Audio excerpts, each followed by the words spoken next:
কলকাতা টিভিতে আপনাদের সকলকে স্বাগত। আপনাদের সঙ্গে রয়েছে আমি অঙ্কুর। আপনারা দেখছেন ভোট বাংলা। দ্বিতীয় দফা নির্বাচন চলছে 142 আসনে। এই মুহূর্তের সর্বশেষ আপডেট প্রত্যেকটি কেন্দ্র থেকে আপনাদের সামনে তুলে ধরব। কেন্দ্রীয় বাহিনীর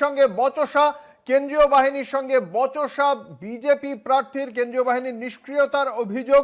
কেন্দ্রীয় বাহিনীকে বার্তা দিয়েছেন রাকেশ সিং, কলকাতা বন্দর কেন্দ্রের প্রার্থী রাকেশ সিং।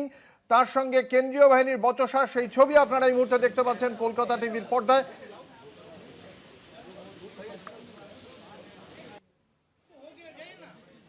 ভোটের মাঝে নিরাপত্তা নিয়ে প্রশ্ন।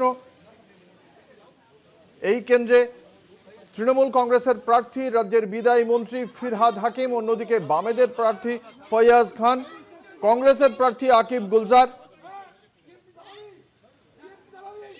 এই কেন্দ্রে বিপুল সংখ্যক নাম এসআইআর এ বাদ গিয়েছে। প্রায় 64,813 জনের নাম বাদ গিয়েছে এই কেন্দ্রে। ঠিক কি হয়েছিল রাকেশ সিং এর, ঠিক কি হয়েছিল? আমাদের সঙ্গে রয়েছেন আমাদের প্রতিনিধি রিয়া মাঝি। রিয়া কথা বলেছেন রাকেশ সিং এর সঙ্গে, কি বলেছেন শোনাবো। পোর্টের আন্ডারে হরিমোহন ঘোষ কলেজ, যার ভিতরে একাধিক বুথ রয়েছে, এবং কিছুক্ষণ আগেই যেটা দেখা যায় যে বিজেপি প্রার্থী রাকেশ সিং এসে পৌঁছায় এই জায়গায়, এবং তার অভিযোগ এই কলেজের যে মেন গেট সেখানে কোনো রকম সেন্ট্রাল ফোর্স তার চোখে পড়েনি। রাজ্য পুলিশ দিয়ে পুরো বিষয়টা নিয়ন্ত্রণ হচ্ছে। আমি সরাসরি ওনার সাথে কথা বলবো, জিজ্ঞাসা করবো যে ঠিক কি অভিযোগ রয়েছে। রাকেশদা, আপনি এই কলেজে এলেন, এই কলেজে আসার পর আপনি কি দেখলেন, কি অভিযোগ? আমাদের মেন গেটে সেন্ট্রাল ফোর্স থাকা দরকার আছে, সেটা আমি সেন্ট্রাল ফোর্স দেখছি না। যার ইচ্ছা হচ্ছে সে ঢুকে যাচ্ছে, বেরিয়ে যাচ্ছে। আর সেন্ট্রাল ফোর্স আমার এখানে যেটা পরিমাণ দরকার সেটা এখানে নেই, সেটা আমার আপত্তি আছে। এখানে সেন্ট্রাল ফোর্স কেন নেই? সব বুথেই কি নেই, নাকি এই বুথে নেই? সব দাদা, সব বুথে আছে না শুধুমাত্র এই বুথটাতেই নেই?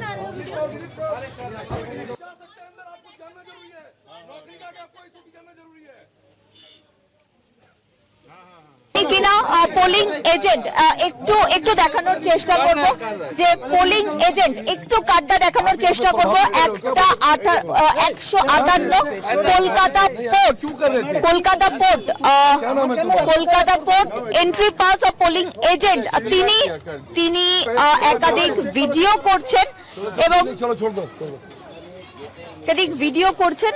রাকেশ সিং তিনি আটকালেন ওনাকে, এবং তিনি আটকালেন। আর রাকেশ দা, আরো অন্য জায়গায় কি সেন্ট্রাল ফোর্সের কমি দেখছেন, নাকি শুধুমাত্র না? এখানে দেখলাম এখন একটা কি স্কুল আছে, ওখানে একটা দেখেছি।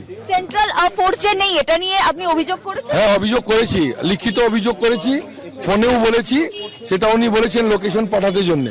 কোথায়, ইলেকশন কমিশন না পুলিশ অবজারভার? পুলিশ অবজারভারকে বলেছি, ইলেকশন কমিশনকেও চিঠি লিখেছি। আসছে বললো, আসছে বলছে এখনই লোকেশনটা পাঠান, আমরা যাচ্ছি। একদমই যেমনটা বললেন রাকেশ সিং, যে তিনি অভিযোগ করেছেন, তিনি লিখিত অভিযোগ করেছেন ইলেকশন কমিশনকে এবং পুলিশ অবজারভারকেও অভিযোগ করেছেন। কারণ যেমনটা গাইডলাইনে রয়েছে ইলেকশন কমিশনে, যে বিভিন্ন যে বুথগুলো রয়েছে সেখানে সেন্ট্রাল ফোর্সে মুড়ে দিতে হবে, এবং যত পর্যাপ্ত সেন্ট্রাল ফোর্স দরকার তত সেন্ট্রাল ফোর্স নেই কলকাতা পোর্ট এরিয়াতে, এবং বিভিন্ন বুথে সেন্ট্রাল ফোর্স দেওয়া হয়নি, এমনটাই অভিযোগ করছেন রাকেশ সিং, এবং তিনি ইতিমধ্যেই লিখিতভাবে অভিযোগ করেছেন বলে এমনটাই তিনি জানাচ্ছেন। ক্যামেরায় সুবীর ঘোষের সঙ্গে রিয়া মাঝি, কলকাতা টিভি।